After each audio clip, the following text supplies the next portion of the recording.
OwnZone training is about the watch calculating your maximum heart rate and then giving you a zone that you can train in comfortably so as to improve performance. But when I did the test, I deliberately did it slow to see how the watch would react. I'm now going to start the OwnZone exercise and deliberately not exercise that much so that I can see whether it's going to give me a default reading, which I believe it will. So I'm just going to basically hang around for 5 minutes. The exercise is done in that kind of way in terms of 5 zones.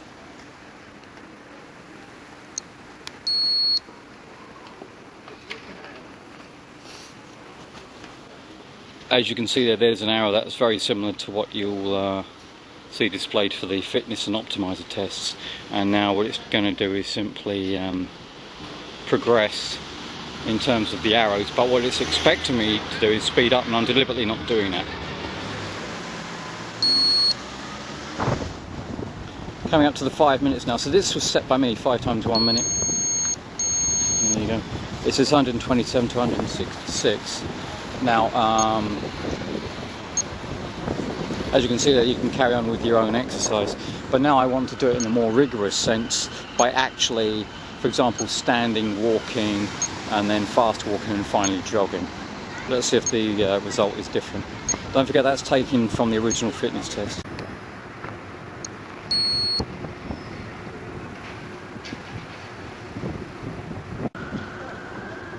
So I'm now going to stand up. And what I like is that even in the city centre, the beat is nice and loud. I'm surrounded by, I can even hear a police siren or an ambulance siren, and so pulse is going up, of course. And this is a very slow walk here.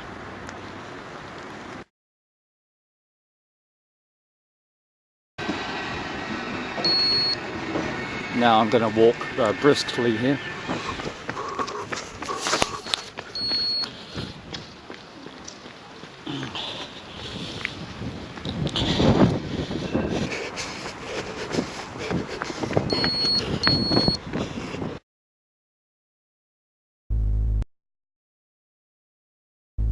There you go, so that's the OwnZone calculated, and it's a lot higher, as you can see there.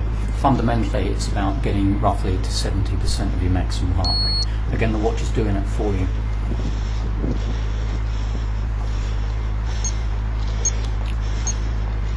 What now happens is that there's this beeping going on, and it took me a while to figure out what was going on there.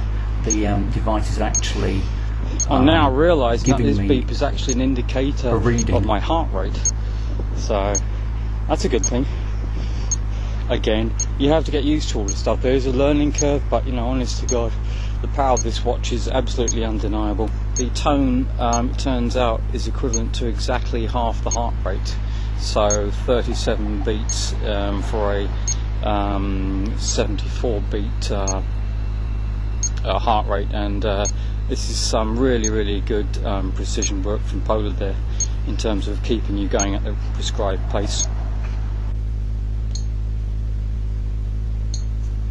We now finally are going to look at some of the features which are part of the watch itself. So these are the sport features, obviously. Sport zone, low limit. You can adjust the limits yourself, or they will be calculated for you. As you can see, it's done in terms of percentage. I found this a bit confusing, but you know, it's easy to get used to it. The fundamental aspect is that when you are, like I said, training, the optimum zone appears to be like between 70 and 80% roughly. So again, this is some very nice engineering work on the part of Polar, and it's very easy to adjust. It's automatically within a 10% zone, as you can see there. Let's just establish what's going on here, right? We've done the fitness test to give us our maximum heart rate. We've established the OwnZone feature to find our comfortable zone. Now we need to maintain it, and we'll do that through the Optimiser test.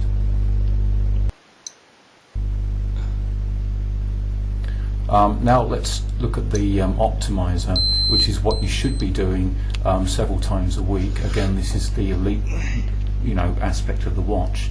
It's the idea that you're testing your recovery.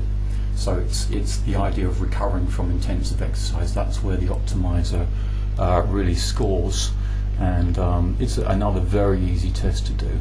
What I'm doing here is lying down, and pulse is going down. So what I think is a comfortable level for me, that's 51, and now I stand up again for about another 3 minutes.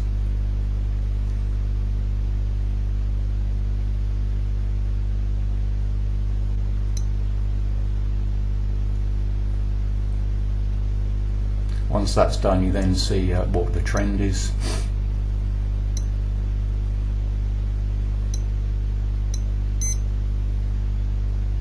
And then of course you can just reset the watch. What I like about this watch is that you can be fiddling around with the menus, but you press that bottom left button, then you can go straight back to the time of day. Okay, so anyway, let's just check out the options. There's a reset, which I wouldn't want to touch. Again, you know, all the options are available, but you do have to learn all these blessed menus. 2 would be normal. 3 is going to be so-called training effect, meaning that I've you know, overstretched myself, and then it's a matter of recovering the next day. That was probably a run in the mountains that I did, by the way. So with that in mind, it's just a matter of doing the test. That's the fitness test once a month, the Optimiser test a couple of times, 2 or 3 times a week. Let's take a look now at the stride sensor. Now there you can see the battery, which is the CR2430, and this is used to put back into the stride sensor, which, you know, runs out maybe again once a year. Alright, very easy to replace. Make sure that you insert it correctly, and make sure that it's flush with the rest of the housing. It is water resistant, but not too much, so you do need to protect it. Like I said in the beginning of the review, I'm not sure whether the Adidas brand still accepts the stride sensor. It attaches quite easily. The cost of the battery in the UK, roughly £5, which, you know, a bit on the high side, but again, you only need to replace it once a year. And these are my truly knackered Asics Gel Kinsey shoes, and I'm inserting the clip there. So the shoe can be one of 2 that you'll use for the stride sensor, right? It will store 2 settings. Yep. This is a proprietary sensor, by the way, and only works with the RS800. There you go, and then it attaches at the back with that rubber strap. It's a very nice piece of engineering. Again, you know, it fits quite solidly there, and this is obviously going to be used to calculate your speed and distance. There you go, there's the stride sensor as part of the features, if you remember that, and it needs to be calibrated. What you do is you take a measured distance, and then you see what the watch does, and then you alter it with the setting. Okay, so you might have to use a calculator for that. It's not difficult to do. Again, you have to turn the thing on. It's a bit irritating, actually. You know, you've got to go into a sub-menu just to turn the thing on. Why not just have a toggle? But anyway, okay, exercise display is updated, so when you do your workout, it's now going to show the distance, of course.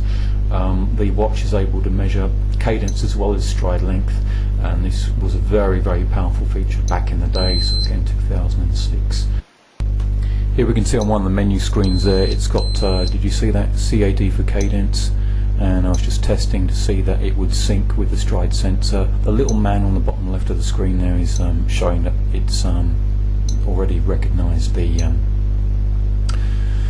sensor, so that's good. Now, seek sensor is when you are attaching a new stride sensor, which would be unlikely, but here we go.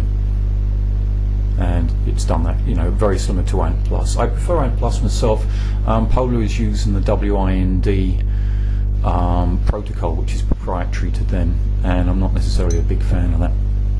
It will be a relief to a lot of people out there that we're now able to finally see how we do an exercise, which again is Polar's parlance for a workout.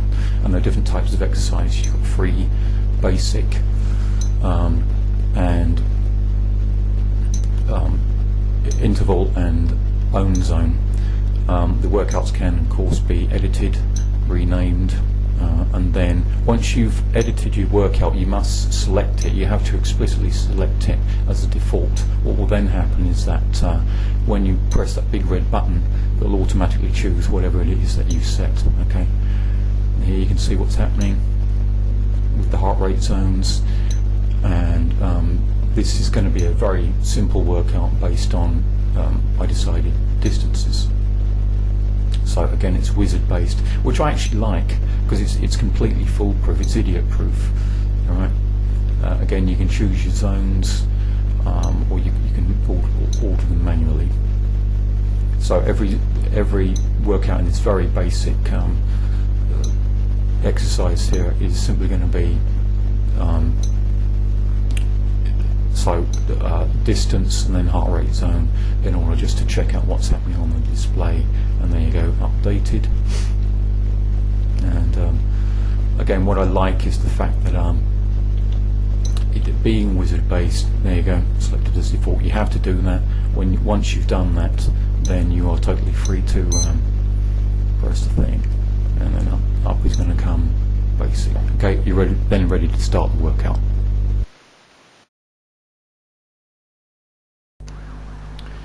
It's a good feeling to be able to finally test the watch in the field, as it were. So we're in the park, and it's a beautiful park. We're now starting the so-called basic exercise. As you can see, there are the metrics, and there's the first heart rate zone, which is 95 to 113 beats a minute. And that's the first data field. Of course, these can be altered. It's beautiful scenery to walk up here now that I've come from over there.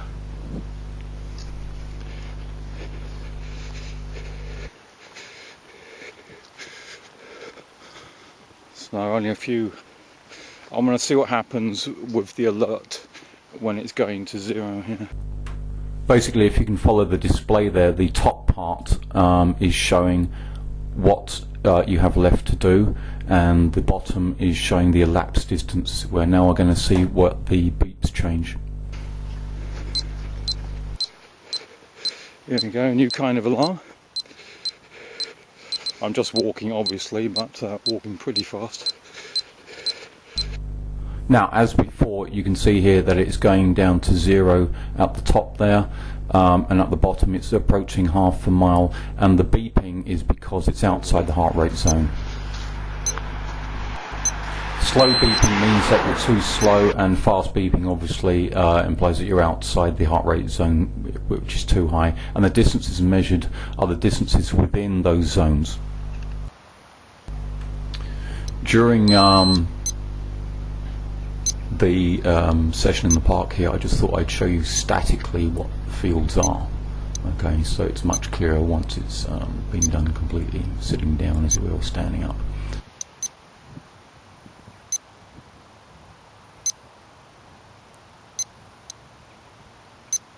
Also, you can customize what each field there is doing, and just for the hell of it, when you press the lap button, of course it's going to be recorded as well, and it's going to then go back to the normal metric.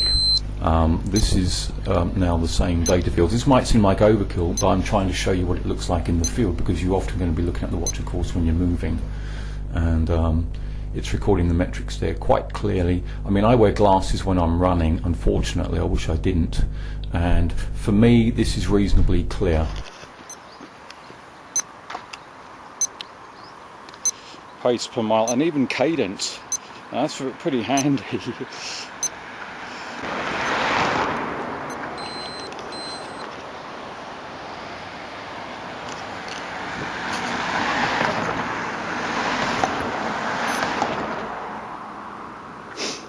And we're back to square one, and that's stored and ready to be looked at later on. Since we've already done a couple of workouts, this would be a good time, I think, to check out the data fields. Now, the way that you change this is through the display there, under exercise, and you now see that, as I stated before, you can alter each row of a data page, as it's called. This is also the way that you would do it on a Garmin or a Timex device. And as you can see here, you've got a variety of metrics which can be displayed, and they're all useful. But there are many more of these, let's say on the Timex Global Trainer, and nearly 100, believe it or not, on the Garmin Forerunner 910 XT. Note carefully how these are all clearly illustrated as well. Again, it's just a nice way of doing things, isn't it, where you've got the heart rate, with heart, distance is A to B, and now of course you could select that for the middle row as well. Before I continue, of course it's displaying that it's edited itself. There is a way to further customize this with the display. You can also remove the titles. Now what happens here then is that, as before, you would have the metrics clearly displayed, but this is already shown in the park. Now here the title has been removed, and so this is for those runners who are so used to their metrics they don't really need to have anything else displayed. As before, you can zoom, and then it remembers you've zoomed when you go back to the page in question. Again, so for elite runners this is very, very usable, and it's a very powerful way to use this device.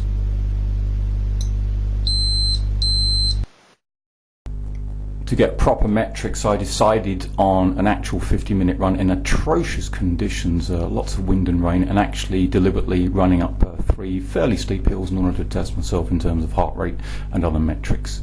Here's the first hill.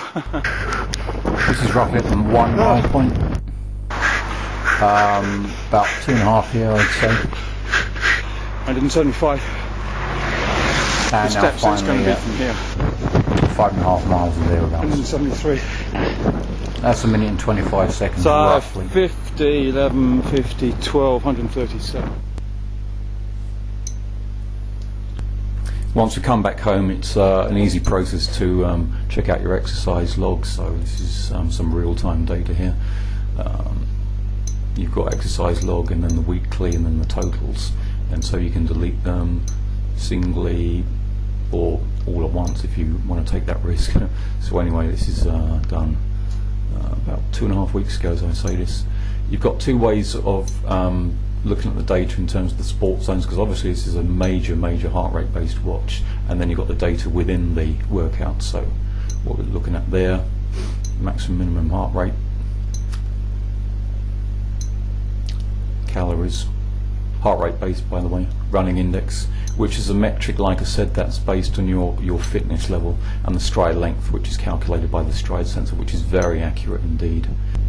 The other part of the log is the sports zones, where it tells you also handily how much time you've been in each zone. As you can see, this was mostly a steady run, but for just under 4 minutes I was quite intensive and at the upper zone there, so that was useful, and that tells me that I'm working out as that run should have worked out. You can even also, as you wish, add information relating to rank and feeling, for example, to a particular workout. This, I'd say, would be for elite runners only, right, to designate particular workouts. Now, let's check out It's saying 330 feet. So that's the average, and we're at 331 here and 346 there. So actually that's good. In this mountain workout, I'm also looking at the heart rate, 161 there, 159, 158, Garmin 409 10XT, they're one of my favourite watches. With the altitude then, 1132 feet, 1177 on the Garmin, 1160 by the Polar with the Garmin. So the Polar is holding up well against the Garmin. The Polar, just like the Garmin, has a barometric altimeter, so it needs to be tuned and calibrated. The Polar has auto calibration, so it compares itself to the previous levels. Works best in good weather. I'm now testing the stride length in the park here. You can see me jogging along. The pace isn't high at all, but I am going uphill. Coming up to the end of my run, stride length isn't 38 long, deliberately so. This is just to check the stride length, which I've deliberately kept quite short actually.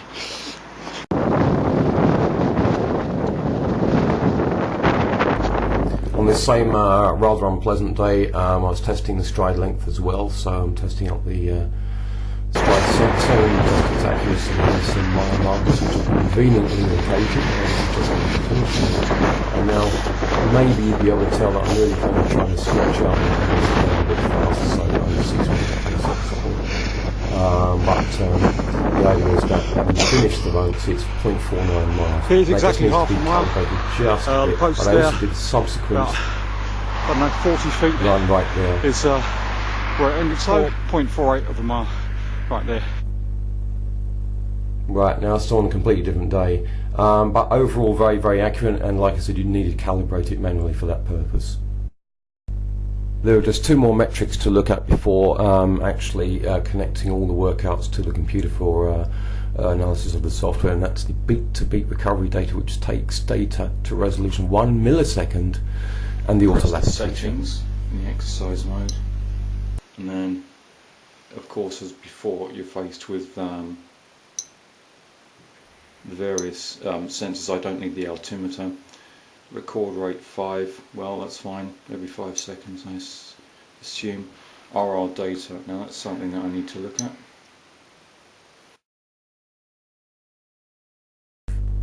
As you can see, the watch is handily showing me how much memory is available, either with the beat-to-beat recovery data being recorded or not. So 6 hours and 10 minutes, that's easily more than enough for these particular workouts. Okay, so now I'm going to go for a 1 hour run. I'm not fit really at all, hence my high pulse there. Wow, it's the beginning of January, it's cold out there, but it's runnable. No more ridiculous windy, rainy weather, and so it's going to be interesting to see what the metrics show up. On the way to the run, I also remembered to turn on the auto lap setting. That's another thing I'm going to be testing, probably the final metric, thank God, I'm going to be looking at. When setting this, I saw that it was giving me the default of 1 kilometer, which is 0.6 of a mile, so that's fine by me.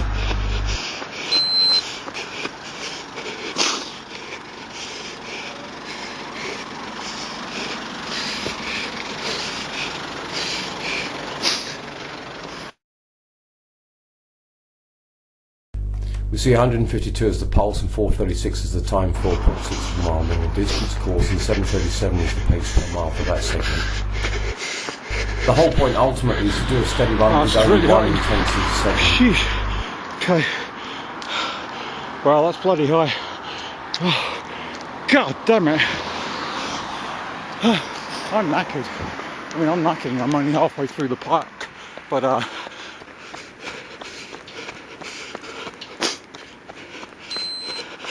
so that's 6 miles there, and as you can see, that metric is basically a figure for the particular interval in the auto lapping. So even finishing there, it's 163, running slightly downhill and on a reasonable day.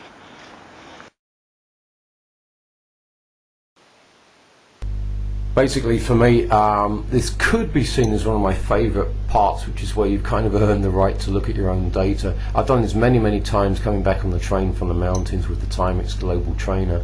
Overall the metrics are much clearer on the Polar. They're so specific, you see, and they tell you exactly what you need and want to know.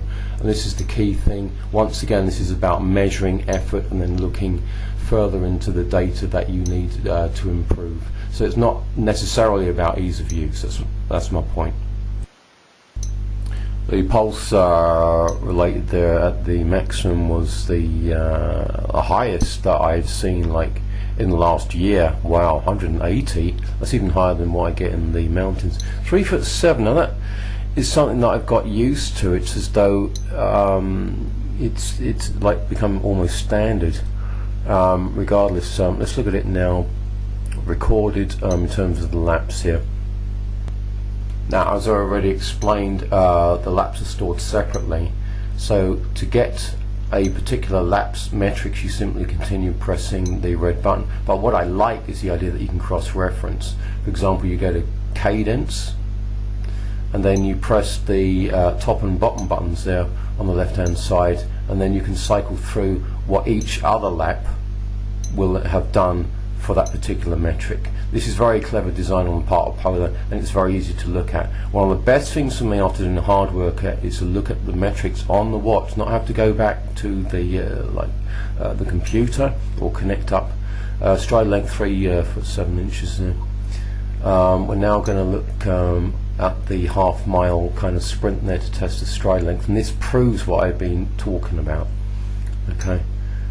It's going to be a very quick look at the stride length, pulse size you would expect, even for half a mile. Still like a long lap for me, very long lap. My favourite training ground for laps is obviously on the track. This is a good second best. Stride length 4.6. Remember, the accelerometer in the stride sensor has detected that. This is the beauty of the S3 sensor within the Polar RS800 kit.